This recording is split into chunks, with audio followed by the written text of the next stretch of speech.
Well,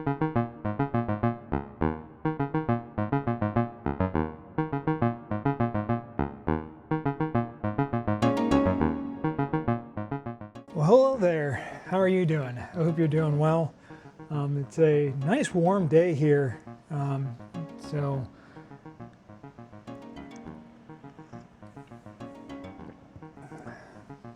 So I wrapped up my reading for April.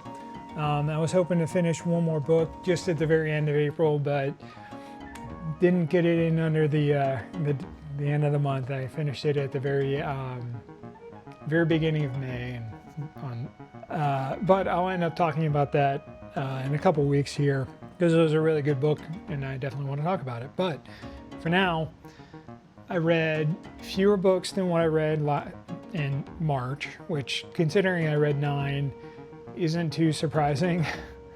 9 books is a lot. I read 6 books this month, and it was split 50-50 between fiction and nonfiction.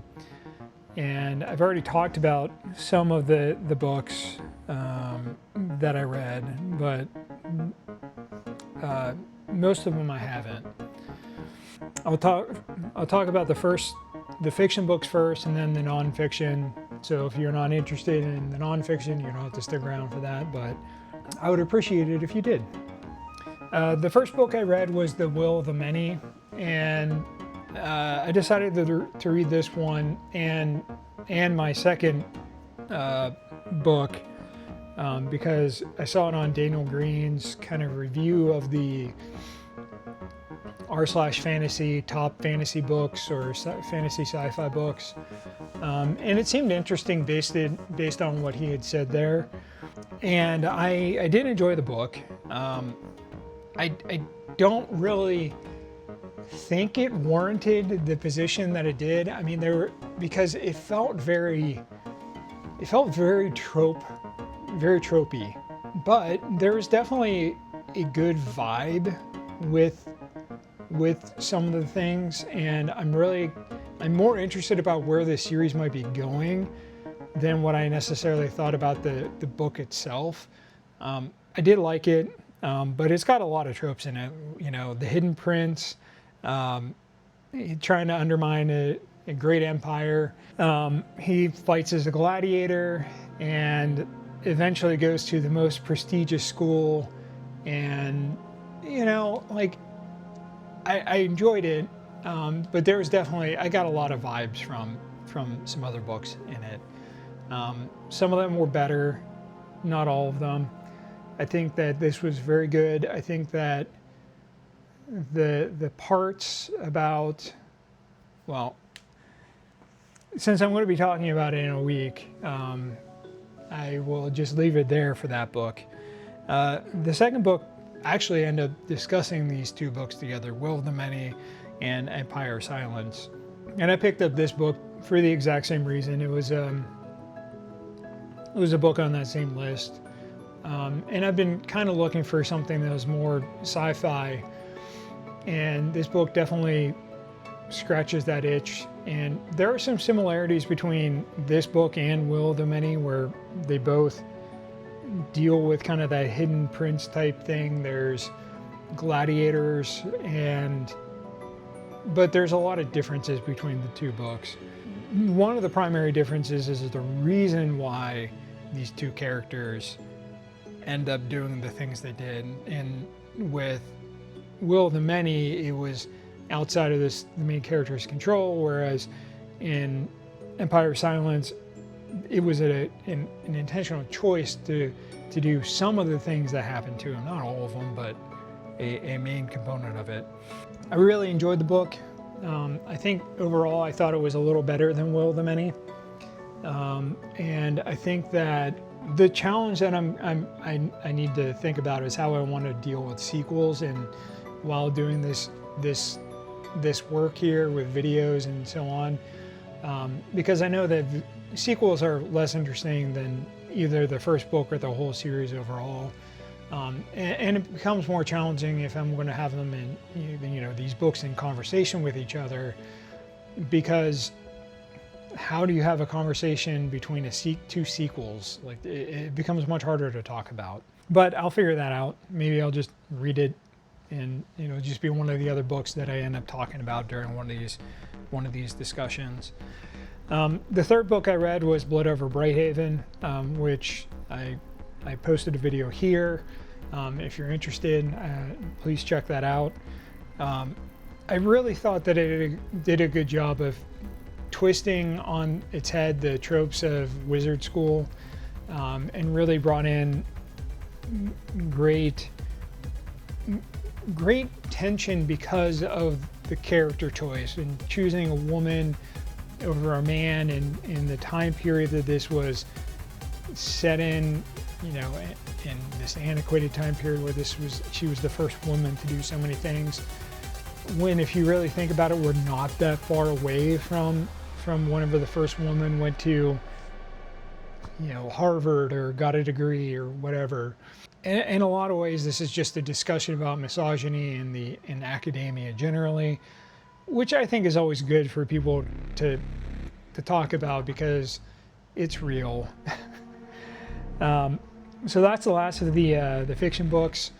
The book that I ended up talking about with Blood Over Brighthaven was Hidden Figures, and I decided to read it because of Blood Over Brighthaven.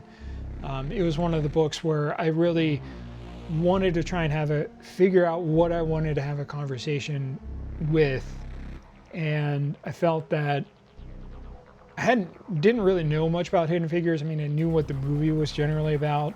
I didn't know what exact trials and tribulations the women would go through. And I'm always a fan of reading books about innovation and the moving forward of the edge of science.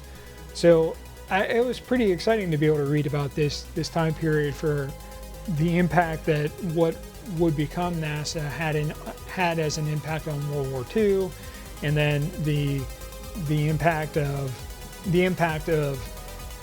women kind of generally and black women specifically on the future of space flight and safety for astronauts and all that. I thought it was really great. I was really happy to read it. And of course there are similarities with Blood Over Brighthaven, where you could think of, I know that the Quen were more indigenous coded, but the similarities between black employees generally at NASA and the Quen and this academy, it's impossible not to discuss them in the same context, because there's the same kind of oppressed minority who's being stomped on. There are, of course, nuances about those cultures of those minorities, but that's also part of the flattening of white supremacy, is that it flattens those cultures of the people that are oppressed. And so there is that flattening in that respect, where because they're flattened in the same way, you can compare them even though they're dramatically different groups of people. So the second nonfiction book I read, it was a recommendation of a friend. He had picked it up and read it and mentioned that he recognized some of the things that I apparently say in the book. So the book is called This Is Water by David Foster Wallace. And this is a commencement speech that he gave in 2005. And a lot of it is discussing what it is to be alive in this time and what it means to be dealing with the absurdity of the world that we live in. And one of the ways that he kind of points out the absurdities is he tells a joke. And I mean, all commencement speeches do, but he tells this joke where an old fish swims by two younger fish. And the old fish says to the younger two, "How's the water?" And the two fish kind of swim away, give each other a confused look, and a little bit later, and one of them looks at the other one and says, "What's water?" The point of the commencement speech is that we're in water. Everything around us is water. The choices that we make, the choices that people make for us, this is water. And taking a step back and recognizing that it is water is important for staying sane. And you know, he says it to prevent you from literally blasting your brains out, which makes this commencement speech very bittersweet, because it's only 3 years before Wallace chose to end his life. And I mean, this book was actually published posthumously, and it just really makes everything he say more poignant, knowing that fact that he, even though he was making this strong and passionate argument that recognizing that this is water will keep you alive, that wasn't enough for him. So the last book I read is Everything is Tuberculosis by John Green. I know that's kind of a popular book. I've only read John Green's nonfiction books. I haven't read any of his fiction books. I just have never been interested in reading young adult. I don't think young adult really existed whenever I was younger. I'm sure there was a group of books that represented that, but I mean, I read Game of Thrones whenever I was in 7th grade, so I skipped all those books. That's not to say that that he doesn't write good books. It's just not the genre I'm interested in. I really liked the way this book was told. It was somewhat of a combination of memoir of the impact of learning about tuberculosis on Green, and also the history of tuberculosis and the story of Henry, who is a TB patient in Laka in Sierra Leone.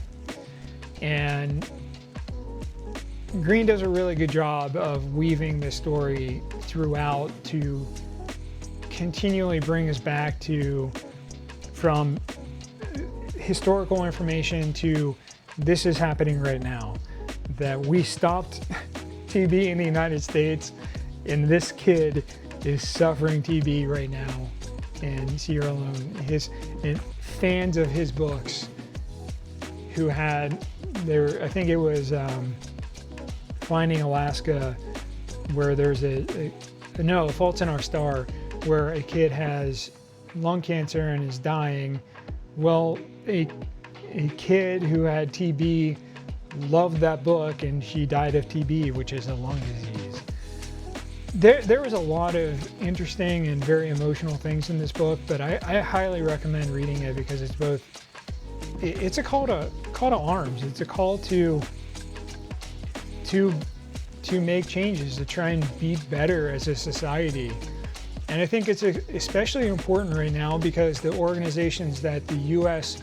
funded through USAID have all been cut under Trump. Instead of helping eradicate TB, the U.S. is now enabling it. We're on the side of tuberculosis. We're on the side of AIDS instead of fighting it. So I think that this is a really timely book. I know that I don't think that Green meant for it to be timely like this, but it just happened to be. And in the last book that I was reading, I am planning on having doing a books and conversation about that book and Everything is Tuberculosis. And I'm really looking forward to that conversation. So I hope to see you in that one. And that's all I have for this month. It was really a nice, lighter reading month than last month. I didn't feel as stressed about it, especially with This is Water. It was a very light, easy read. And it was printed in an interesting way, which also made it printed. I wrote it on ebook from bookshop.org, but anyway, it was a nice, light month of reading. So if you have any recommendations for me to do a books and conversation, I'd be happy to see them down below in the comments. Otherwise, give me a like, subscribe, all that YouTuber stuff. And I appreciate you stopping by and checking out the books that I read last month. I hope you have a good one.